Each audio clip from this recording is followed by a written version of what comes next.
It's been a couple days since Iceman Cookie has been released, and let me say he is definitely one of the most unique and fun characters there is out there in the whole game so far. So welcome to my guide, and in today I'm going to be helping you to learn some of his best sets, how you should use them, and everything else I feel you should need to know about Iceman Cookie.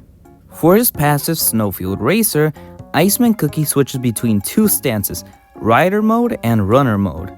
Switching stances from Rider mode to Runner mode grants the acceleration buff. Switching stances from Runner mode to Rider mode grants the overflow buff. Acceleration increases your attack speed plus 10% and basic attack damage plus 10% when you have the overflow buff. While in Rider mode, his basic attack, Frost Slash, he rides his snowboard attacking up to 4 times in a consecutive succession. This is where his basic attack is the fastest.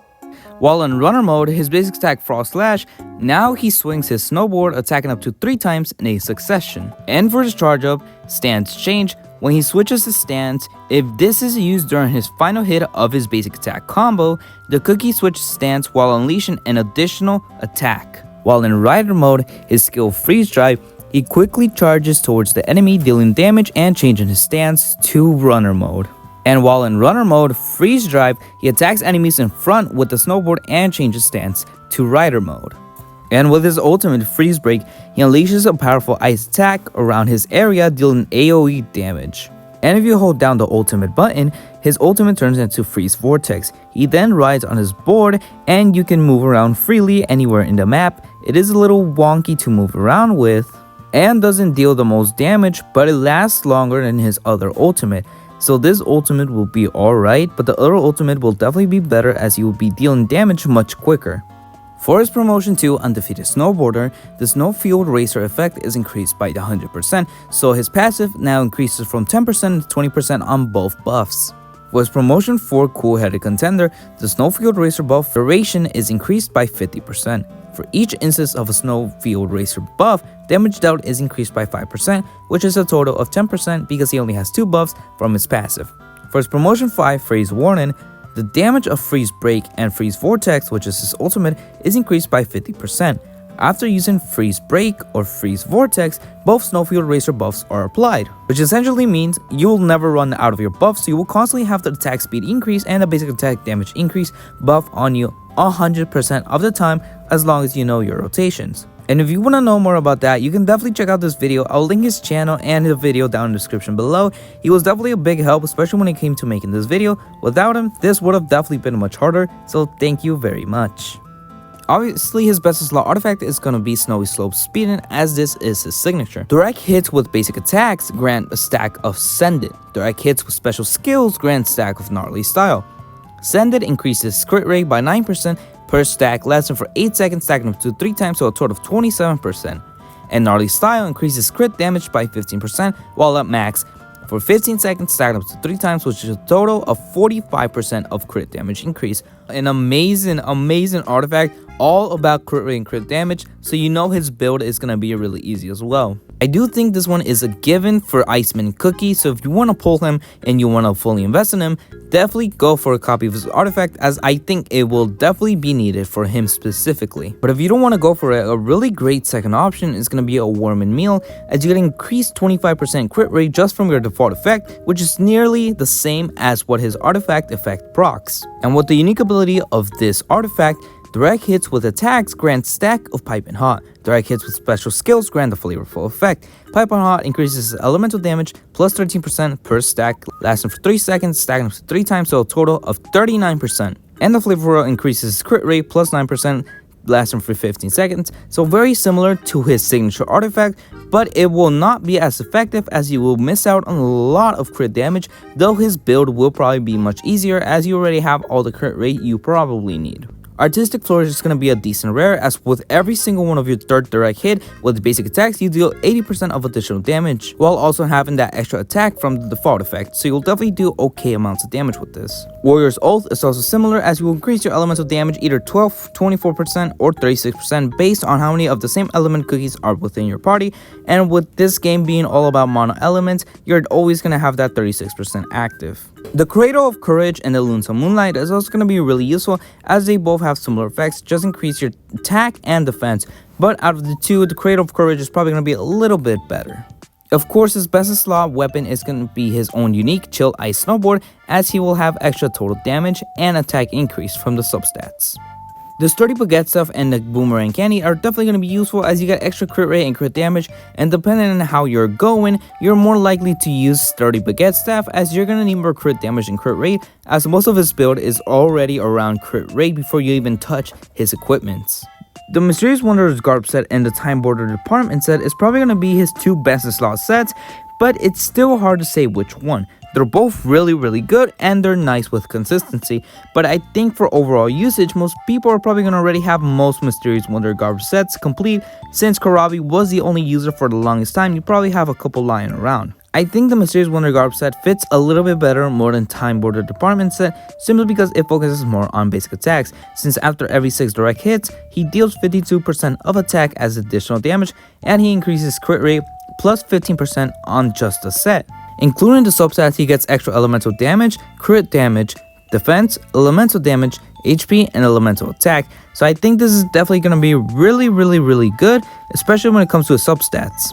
But Time Border Department obviously also works as you get 30% of increased attack as long as your enemy has a tag applied to them, which they 100% should have literally every single time. So this is a guaranteed buff.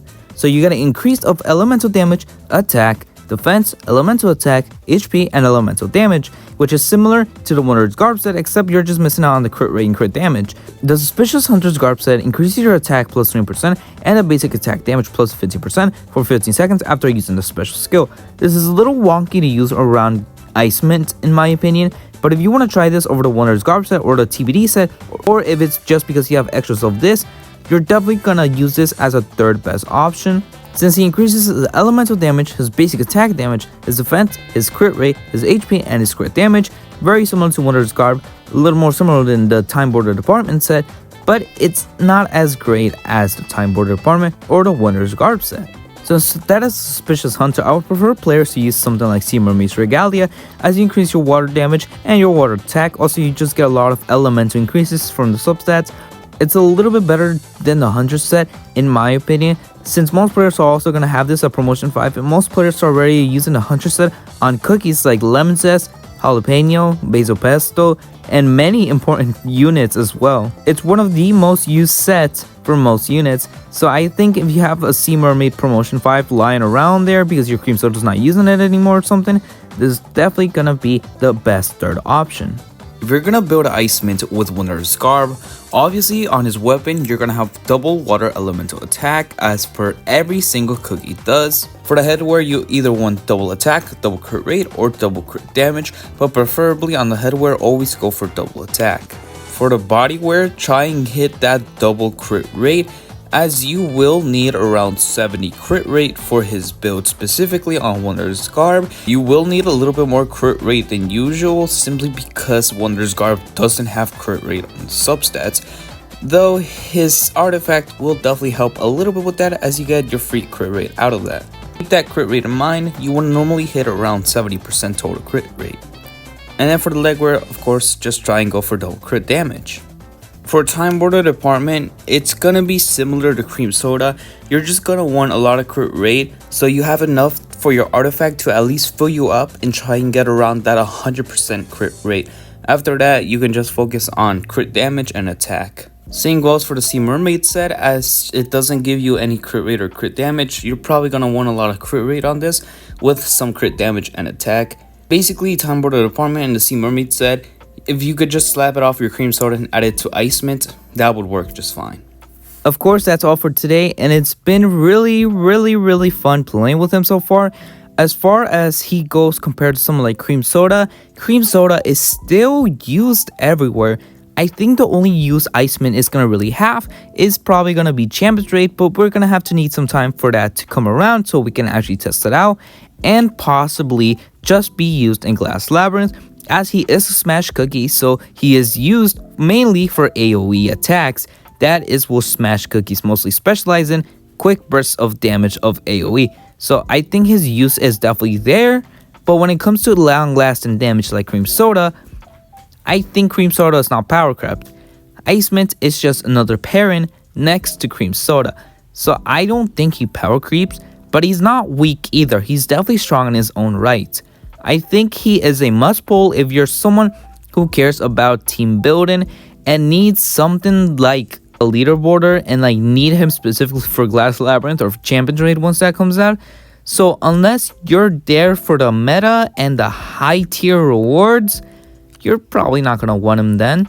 So he's probably a very, very easy skip for most players, as he is really just good in a couple game modes, not universal like someone like Karabi or Jalapeno. I think he is just another Sugar Globe situation. Besides that, he's still very fun to play, and it always comes down to you. Do you want him? Do you want to pull him? Is he cool enough for you? It's always your choice. So as always, thank you for your time, and that's it for today. Ciao!